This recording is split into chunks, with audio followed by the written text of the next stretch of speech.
آئیے ایک ایسے دور میں چلتے ہیں جب مسلم دنیا تجارت، سائنس اور افکار میں سب سے آگے تھی۔ اس وقت کامیابی کو صرف سونے چاندی سے نہیں ناپا جاتا تھا۔ جی ہاں، اسے ناپا جاتا تھا اعتماد سے۔ اور آج ہماری کہانی ایک ایسے ہی نوجوان تاجر کی ہے۔ دیکھیے، اس کا نام شاید آپ کو تاریخ کی کتابوں میں نہ ملے، لیکن اس کی شخصیت انہی اقدار سے بنی تھی جنہوں نے ایک پوری عظیم تہذیب کی بنیاد رکھی تھی۔ تو کہانی شروع ہوتی ہے شہر ایک کمر سے، جو اس وقت مسلم دنیا کا ایک بہت مشہور تجارتی مرکز ہوا کرتا تھا۔ وہاں ایک نوجوان تھا، نام تھا اس کا یحییٰ۔ اب دیکھیے اسے وراثت میں کیا ملا تھا؟ نہ کوئی بڑی دکان، نہ تجارتی قافلے، اور نہ ہی کوئی اثر و رسوخ۔ اس کے پاس تھا تو صرف ایک چھوٹا سا ٹھیلا، اور ہاں، ایک وعدہ جو اس نے خود سے کیا تھا۔ اور جانتے ہیں، یہی وعدہ اس کی پوری زندگی کی بنیاد بننے والا تھا۔ اور وہ وعدہ کیا تھا؟ بس اتنا سا: میں حلال کماؤں گا، چاہے اس میں جتنا بھی وقت لگ جائے۔ سوچنے کی بات ہے، ایک سادہ سا جملہ، لیکن یہی وہ بنیادی اصول تھا جس نے آگے چل کر اس کے ہر فیصلے کی رہنمائی کی۔ دیکھیے، اسلامی کامیابی کبھی شارٹ کٹ سے شروع نہیں ہوتی۔ اس کا آغاز ہمیشہ صبر سے ہوتا ہے۔ صبر یعنی مشکلات میں جمے رہنا اور اللہ سبحانہ تعالیٰ کے ہر فیصلے پر راضی رہنا۔ اور صبر کے ساتھ جو دوسرا بالکل بنیادی ستون ہے، وہ ہے نیت، یعنی آپ کے ہر عمل کے پیچھے کا ارادہ، وہ خالص اللہ تعالیٰ کی رضا کے لیے ہو۔ بس یہی دو چیزیں تھیں، صبر اور نیت، جو یحییٰ کا کل سرمایہ تھیں۔ تو پھر یحییٰ کے ان اصولوں کو جلد ہی عملی زندگی کی کسوٹی پر پرکھا جانا تھا۔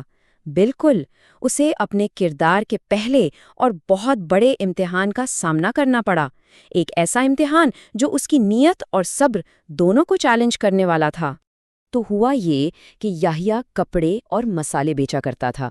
ایک دن اس کا جو سامان پہنچا وہ بارش کی وجہ سے تھوڑا سا خراب ہو گیا تھا۔ اب نقص اتنا معمولی تھا کہ شاید کسی کو پتہ بھی نہ چلتا۔ وہ چاہتا تو کیا کرتا، آسانی سے اسے خاموشی سے بیچ کر فوری منافع کما سکتا تھا، اور شاید کوئی اس سے سوال بھی نہ کرتا۔ لیکن نہیں، یحییٰ نے دھوکہ دینے کے بجائے ایک بالکل مختلف راستہ چنا۔ اس نے اپنے سامان پر ایک چھوٹی سی تختی لگا دی اور اس پر صاف صاف لکھ دیا: رعایتی قیمت، معمولی نقص بتا دیا گیا ہے۔ آپ سوچ سکتے ہیں لوگوں کا رد عمل کیا ہوگا۔ پہلے تو وہ حیران ہوئے، پھر متاثر ہوئے، اور آخر کار اس کے پکے وفادار گاہک بن گئے۔ کیوں؟ کیونکہ اسلامی منڈیوں میں ایمانداری کو کمزوری نہیں سمجھا جاتا تھا، بلکہ یہ تو برکت لانے والی ایک حکمت عملی تھی۔ تو اسی اعتماد کی بنیاد پر اب یحییٰ کا کاروبار آہستہ آہستہ لیکن ذمہ داری کے ساتھ بڑھنے لگا، اور اس کی ساکھ، اس کی ریپوٹیشن ہی اس کا سب سے بڑا سرمایہ، سب سے بڑا اثاثہ بن گئے۔ اور جیسے جیسے اس کا کاروبار بڑھانا، اس نے پارٹنرشپ یعنی شراکت داری کے اصول بھی اسلامی تعلیمات کے مطابق بنائے۔ اس کا ماڈل کیا تھا؟ منافع کو اعتماد کے ساتھ دوبارہ انویسٹ کرنا، جو بھی رسکس ہوں ان کو ایمانداری سے آپس میں بانٹنا، اور اگر کبھی نقصان ہو جائے تو کسی پر الزام لگائے بغیر اسے قبول کرنا۔ ہاں، کچھ مہینوں میں اسے خوب نفع ہوتا اور کچھ میں جدوجہد بھی کرنی پڑتی، لیکن اس کا نام ایک چیز کے لیے مشہور ہو گیا تھا۔ بازار میں ایک بات چلتی تھی کہ اگر یحییٰ نے وعدہ کیا ہے تو وہ پورا ہوگا، بس بات ختم۔ اور یہ واقعہ ایک بہت اہم بات واضح کرتا ہے، وہ یہ کہ اسلام تجارت میں رسک لینے سے منع نہیں کرتا، بالکل نہیں۔ اسلام منع کرتا ہے ناانصافی سے، دھوکہ دہی سے۔ تو اب جیسے جیسے یحییٰ کی کامیابی عروج پر پہنچی، اس کی اصل آزمائش اب شروع ہوئی۔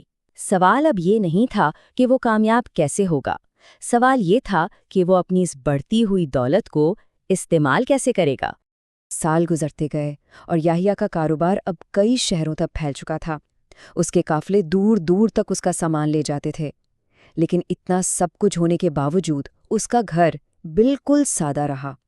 آپ دیکھیے، اس نے اپنی ذاتی سلطنت یا سٹیٹس بنانے کے بجائے معاشرے کے لیے، لوگوں کے لیے نظام بنائے۔